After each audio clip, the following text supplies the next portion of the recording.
So Kaido's shaping up to be just an incredible villain. And today I want to talk about him. Just go through what I'm feeling about Kaido right now. And of course, we will have chapter spoilers in this video. So if you haven't read a chapter, go back, read it, and come back, you know what I'm saying, so we can have a good time. Today we're going to talk about Kaido because Kaido is growing as one of the more intriguing villains in One Piece. I think the moment where I felt like Kaido would be something special was maybe the first time he took Luffy down, where his view of conquerors and how he should run his ship and how he ran a tight ship in regards to it being a meritocracy was different. But Kaido wasn't one-dimensional, right? We didn't feel that from him. Like, that was just this character that felt like a certain way and didn't have different sides to him. Of course, the drunkenness, it was like, okay, this is something that's a bit unpredictable, but we felt like we were getting to know more about this character, and his villainy, there was much more to come. But in the recent chapter, we learned some things, and some things I want to talk about here as well. But first I want to learn, did you guys subscribe to the channel? If you have not, why haven't you? Maybe you're not subscribed. Maybe you don't realize you're not subscribed. Look down, click that red button, let's get to it. So first, again, spoilers will be in this video. So One Piece chapter 1042.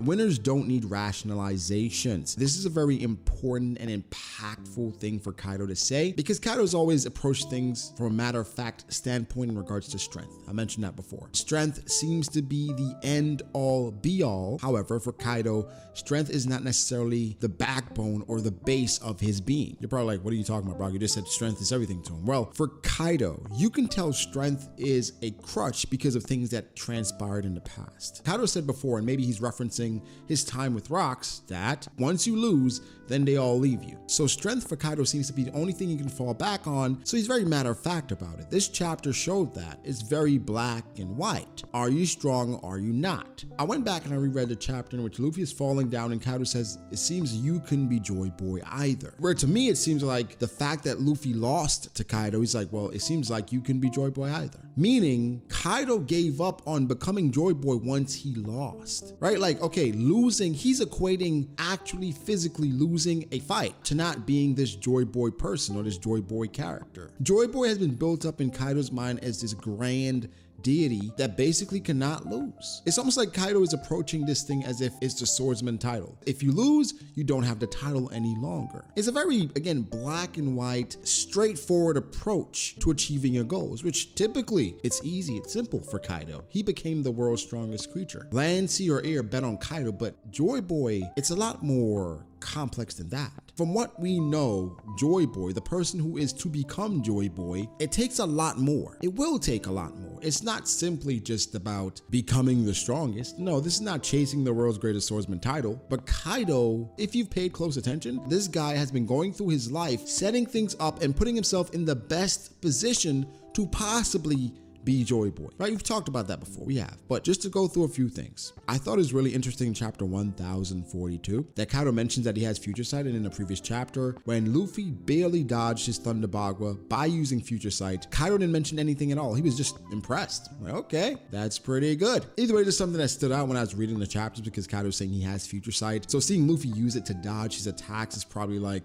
okay, this kid is coming along a little bit, but obviously he was kind of taking it easy. Not necessarily because I don't think future sight is a huge part of Kaido's arsenal. Like, he can use it, but it's not something that he's incorporated necessarily into his fighting style like someone like Katakuri has done. You know what I'm saying? Either way, Kaido's put himself in a position to be the strongest and to be Joy Boy, setting things up so therefore if anything were to transpire, he would be in the best position. First thing, Yamato's devil fruit. Kaido said specifically that he worked very hard for that devil fruit. He also said that fruit is the guardian deity of Wano. Right? So for Kaido, he also told Yamato that Wano was chosen for a reason. So he's not just gonna leave. He also told Yamato that when she asked him about Wano, and basically why did he choose Wano, he was like, well, life isn't just about simple questions and answers, which means that it's a more complex situation. Then Yamato also understands, but he also calls her naive.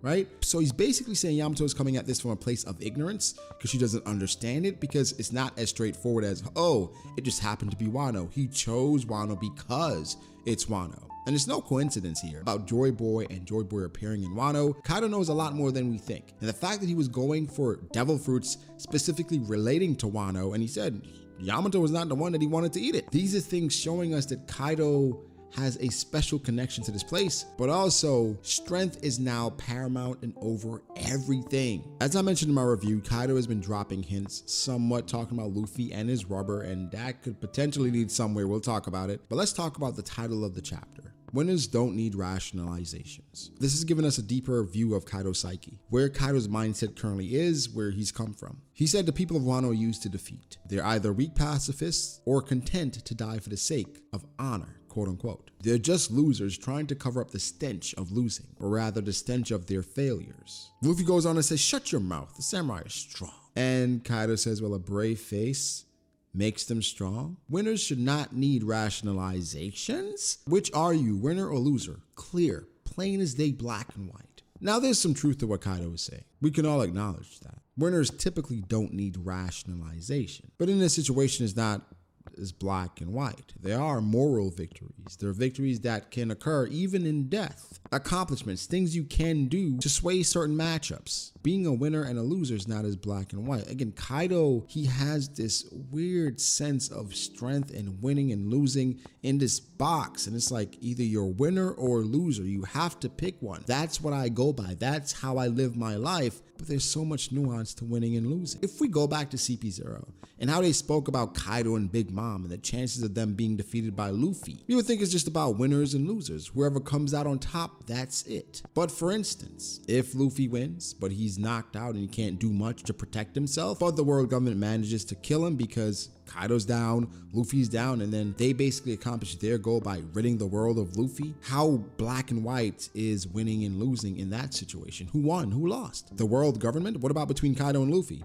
Who won? Who lost? One Piece has never been about just strictly winning and losing. What Kaido is saying here is true about the samurai, but it's without context. It is saying, well, samurai, they put on a brave face. They're willing to die because they're honorable. Does that make you strong?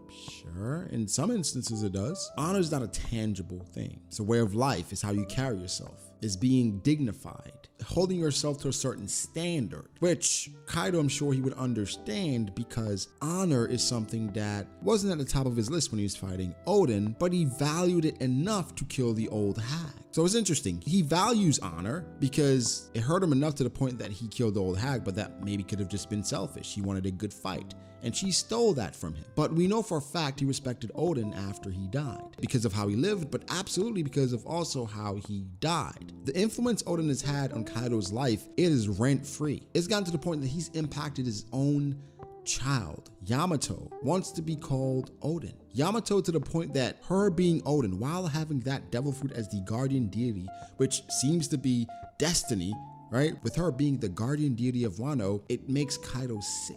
I think it's brilliant how Oda did this though, because now Kaido's questioning honor, talking about the samurai, and I'm kind of with Kaido here with some of the samurai's customs. It's deplorable. You can't just choose to die for everything based on honor. Sometimes you have to look at things rationally, like with Kinemon and Kiku, where Usopp said, just live. Stop trying to die. So in that instance, I understand it, but Kaido, don't you dare talk down on honor. Honor makes a man. Honor is about high respect, great esteem. It's a conventional standard of conduct. It's almost to fulfill an obligation. It's an agreement with yourself sometimes. If this can't happen, I cannot live and continue on this way. But Kaido, high respect, great esteem. When you were fighting Luffy, you said that you were drinking and getting drunk because it's a sign that you had accepted Luffy. Okay, we're getting somewhere here, huh? So if it's a sign that you've accepted Luffy, there's a certain honor that you have adhered to. This means that you hold Luffy in high respect, great esteem. You honor Luffy. You honor Oden by saying no one can even dare compare to him. High esteem. Kaido values honor, but it's funny because they're with rationalizations. Do you only honor people when they're strong enough physically to push you to the point where you say, hold on, how high is his ceiling? Kaido talks about rationalizations and how winners shouldn't need rationalizations. Honorable people shouldn't need rationalizations either. Either you're honorable or you're not. But Kaido, you have rationalizations because you are hung up on this strength thing. So it all comes down and boils down to strength. If you are strong, I will honor you. Friendship is a sham, Kaido says. Deep down, they fear you. You must rule with your strength, and that's just how the world is. But Kaido, you also said that once you lose, they will abandon you. So what happened? What is the truth? What do you value really? Is it honor? Is it strength? Have you thrown friendship away and gone down this path of ruling with an iron fist because someone threw you away? You weren't good enough? Keep getting stronger. Keep becoming the best version of yourself. That's what King told you. I will continue to follow you. Somehow lines got crossed and Kaido's goals, they changed. He no longer feels like he can be Joy Boy. He wants to go out in a blaze of glory. But Kaido, let's get back to honor a bit and let's go to this recent chapter. With everything that just transpired with Luffy and CP0 and Kaido, and the look on his face is one of pure devastation. It's almost sad to look at because we know the context. This happened to him before. In the midst of someone that he honored, someone that he accepted, that glory of a defeat versus someone that he honored or held in high respect or esteem was taken away from him through other means by people who were not honorable. So Kaido, honor is important, and that should need rationalization, right? Because now you're about to feel the effects of someone having no honor again, which his likely reaction is going to be trying to kill CP0 or Blue Scarf as a lot of people call him. But why? Does he need a rationalization? He was strong enough to do this. It's not needed, right? Kaido's reaction to this is going to be maybe the most predictable, where he reacts and tries to kill CP0 if he doesn't do it immediately, but it's one of devastation. It was taken from him. Kaido's realized, maybe at an early age, that you cannot accomplish everything you want to through sheer force or strength. You must have nuance. You must do research. You must put yourself in positions to do these things, and you could still fail. Strength has been his crutch. So that's what he holds on to because everything else seems to be out of his grasp. Is it a life you'd like to live? No, it is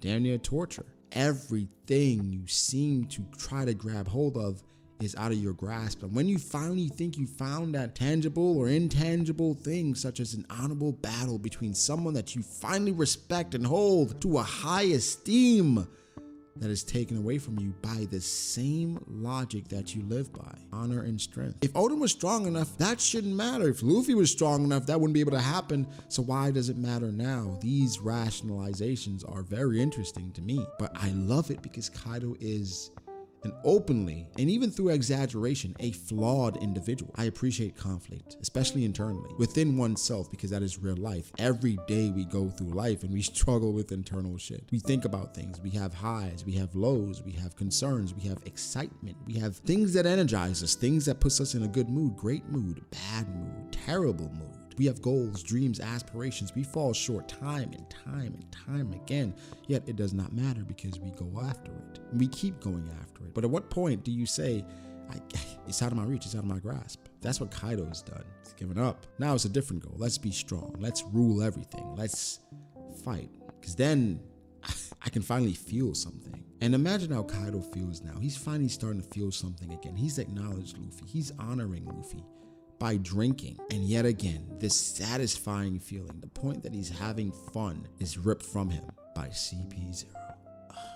Kaido's not going to be happy, guys. Now, I wouldn't be surprised if a flashback was coming here, and it will be spectacular if it does happen. But guys, give me your thoughts. Am I overthinking things with Kaido? Am I reading things a bit too deeply? And I'm looking at it from a perspective of, man, this is a sad, sad individual, because with his purpose, he's trying to make it by creating this war and these different conflicts to feel something. But then he's on a path where it's like, after that, say he conquers the world, then what? There's nothing on the other side of that. It is all empty. It's sad, man. I hope Kaido gets help. But guys, give me your thoughts. How do you feel about it? Make sure to like the video if you did. Subscribe to the channel for more content like this. Follow me on Twitter at BragoDAce. Follow me on Instagram at BragoD.Ace. Thank you to my patrons. I appreciate you guys so much. Again, guys, be sure to like and subscribe, and I'll catch you in the next one. Peace.